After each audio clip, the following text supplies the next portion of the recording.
Hello, hello, hello. Obligatory old man can tech moment. Is this thing on? Yeah, I can see the microphone moving. Let's just see what happens if I click here. Ooh, lots of sound. I'll just pull that down quite a bit. Oh, yeah, okay. Yeah, we get it. I will have to reduce my desktop volume as well. Speaker volume, I mean. There we go. That should be safe-ish. So, hey, why is nothing showing here? Come on. It's supposed to be this window. What the hell's going on? Okay, so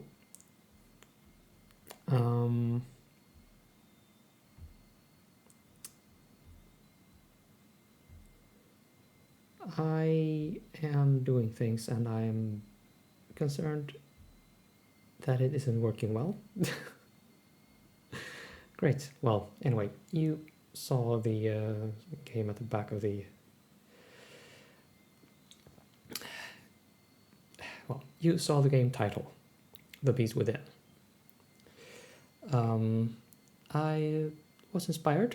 I thought, well, I could say a few interesting things about this. So while waiting for my scripted video to take shape, well, let's yeah.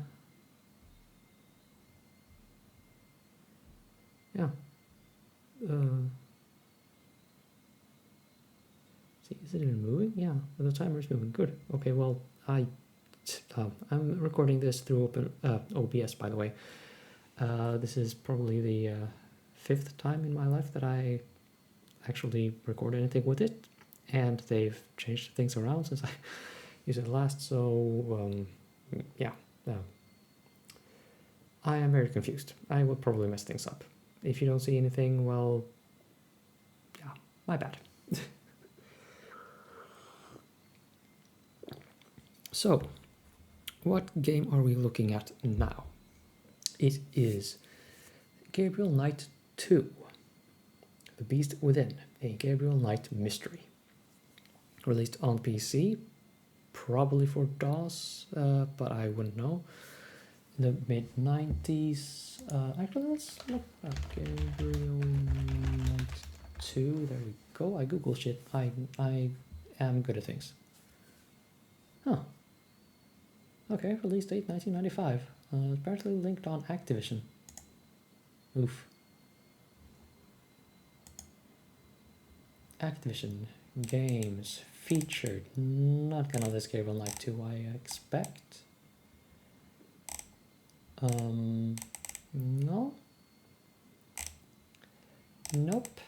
No. No. Well, it was released in 1995. And it is an FMV. Well, maybe that would be a bad description, actually. It is a point-and-click adventure game featuring full motion video. That is to say,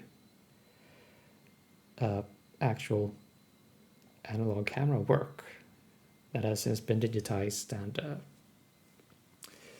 yeah, they've done stuff with it to fit all of it to a mere 6 CD bundle.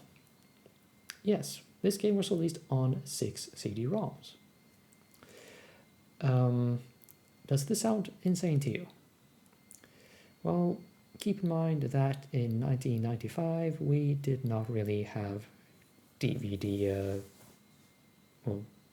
readers in our PCs. CD-ROM was very common, but DVD was a bit, well, why would you even? And of course then we got Tex Murphy Overseer that stuck all of its, I don't know how many CDs were onto one tiny little nice DVD, and it was very nice. But I digress. CDs. This is considered a classic in the genre. I have never actually played it through before. I am starting this Let's Play part way through my first playthrough of the game. I think I am at the later stages of Chapter 4 as I recorded this bit here. Of course, I'm playing that playthrough is on another PC. I'm recording this off my laptop, or at least I'm trying to. Going very well so far, isn't it? Now, there are a few peculiarities of the genre that we should point out before we start, because point-and-click adventure games have changed quite a bit since Gabriel Knight 2 was a thing. First of all, they tend to be goofy. Very often, to a degree, politically insensitive. So I think this game isn't really that bad compared to some others. But you may see some,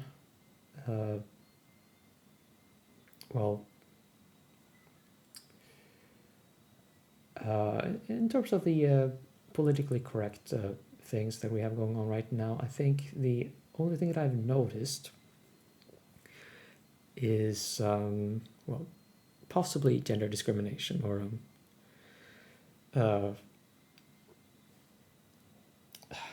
gender roles that specifically limit women. But other than that, I think it is, pretty much in line with current sensibilities. Although, yeah, oh, look at that. Writer Jane Jensen, one of the big female names in video game writing. I think it's her and Roberta Williams.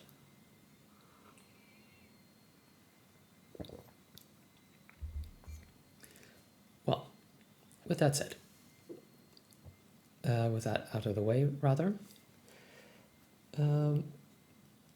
the old point-and-click adventure games, or old adventure games overall, I include Space Quest, even though the first few games of that series were released when computer mice were not a thing. So you would steer your character with the cursor keys on your keyboard. And then you would pull up a text prompt and just type furiously and hit enter, and if you spelled everything correctly while typing furiously, something nice might happen, or you would get an instant game over. Yeah, the early point-and-click adventure games were very much the Dark Souls of their time. I will die on that hill. These games were fiendish, very, very unforgiving, and a good habit was to save before leaving every single room, maybe even before starting any conversation with, the quote-unquote later games, like this one from 1995. Let's see, that puts it at 28 years old today. Mazel tov, or something.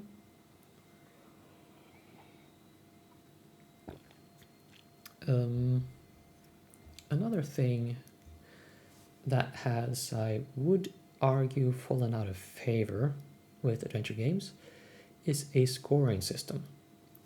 This game has it. I think all the Space Quest games had it. Not sure about Police Quest.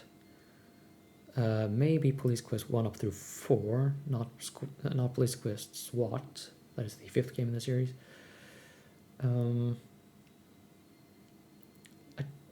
I know Monkey Island, neither in that series, none of them had a scoring system. But more recently, I remember that I think Resonance, maybe even Gemini Rue, released by or published by Eye Games, had a scoring system. Not quite sure about the other ones. I doubt that the Blackwell games had a score, a point system, points, whatever.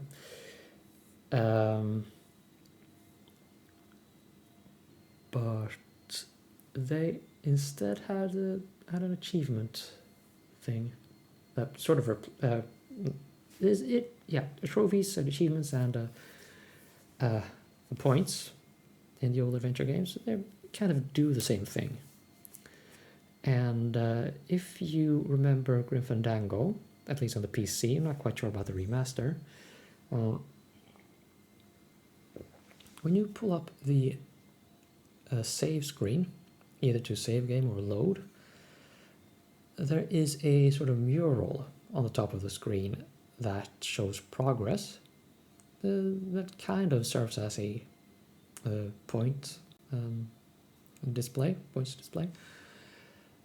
But it, I think, only tracks plot progression. So, I mean, if you clear one chapter, you would block out all the blocks belonging to that chapter, even if there were stuff you didn't do that could, I don't know, be traced there. I don't remember very well how it worked. I think some optional stuff would make it, well, would cause an effect or something to happen there, but I only know for sure that story critical progression was, or did something.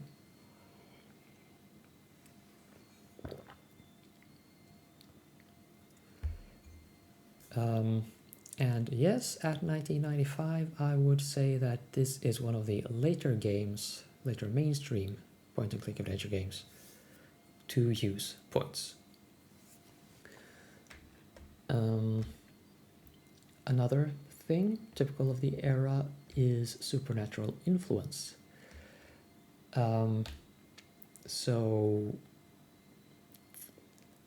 Let's see, when did X-Files go up on, or start airing again? Oh, look at that. 1993 to 2002. So, yeah. This game came out when the X-Files was the absolute shit. Or the absolute hot shit, I mean. I was into X-Files too. No shame. Anything else to say? Well, yeah, well, look at that. That's been going on really long. Yeah, exotism.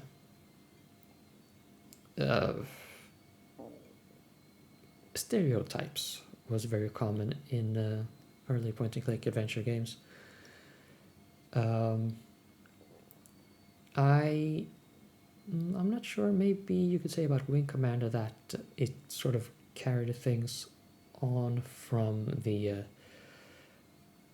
having to differentiate speech patterns in text and, overplaying that, and then having very extreme. Wait, no, that's not accurate either. Well, okay, well, just trace a line from this characters without voiceovers having to portray accents and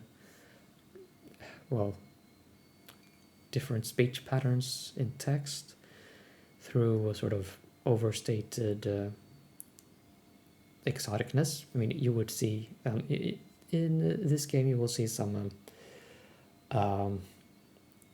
very stereotypical Americans, and I do not mean the main characters. I do mean tourists that I think contemporary Americans will find. I do believe the kids today would say cringe.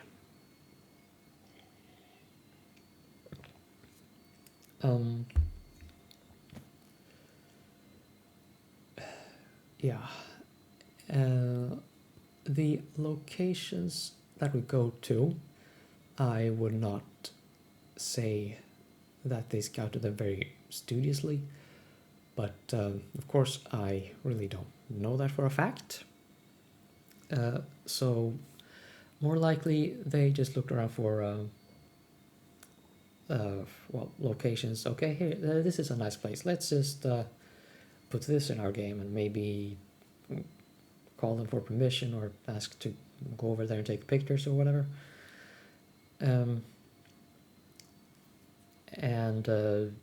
Yeah, no real deeper thought put into the process, more deeper than that.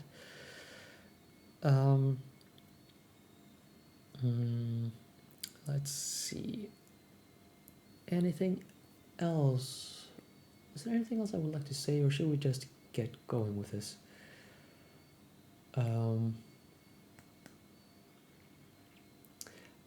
Yeah, maybe I should also warn you about sound.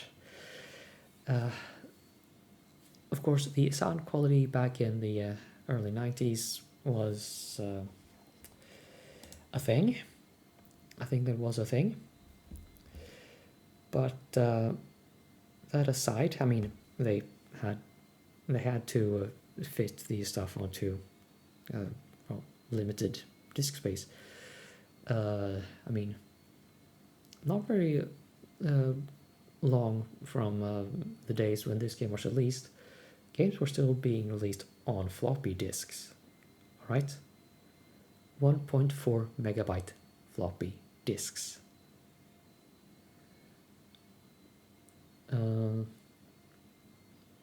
So this game releasing on 6 CDs alone, I mean, if you carry that over to the, well, if you make an analogy from the world of music, it would be like, say, Doom.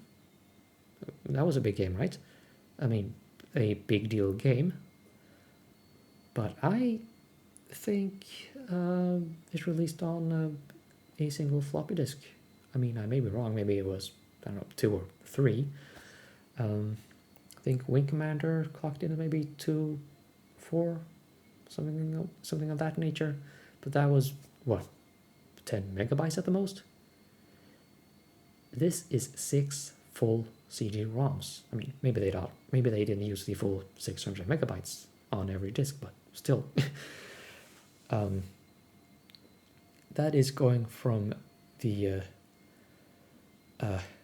single movement chamber ensemble number of Doom up to freaking Mahler's 8th Symphony in having 6 CDs.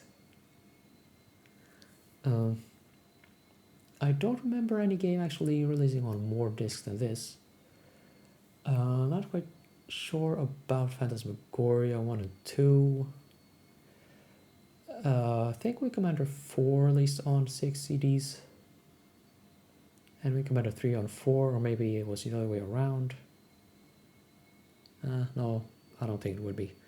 Oh yeah, right. About the video encoding, by the way. Here's one thing to look out for. I don't think the scaling was very, how do I put this, flattering back in the day. So one thing to keep an eye out for is a kind of cross. There's a vertical line in the middle, in the horizontal middle of the screen and a horizontal line in the vertical middle of the video, where pixels are kind of doubled. It will look like some parts of people or the screen are slightly deformed during videos. You'll see that. Oh yeah, one other thing about the sound that I actually forgot to say. Besides all that with the audio quality, the volume levels in the voice capture, in the voice recordings, it's going to be all over the place. I do not recommend that you view this Let's Play using headphones, or just for the love of everything that involves an eardrum, keep your cursor close to the volume slider. This is going to be absolutely insane.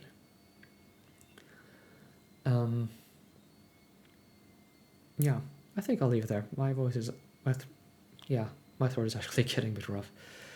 So I will have to end it here for now, and we'll see if I get the game to actually capture in the next episode, where we will actually see the full prologue. Stay tuned.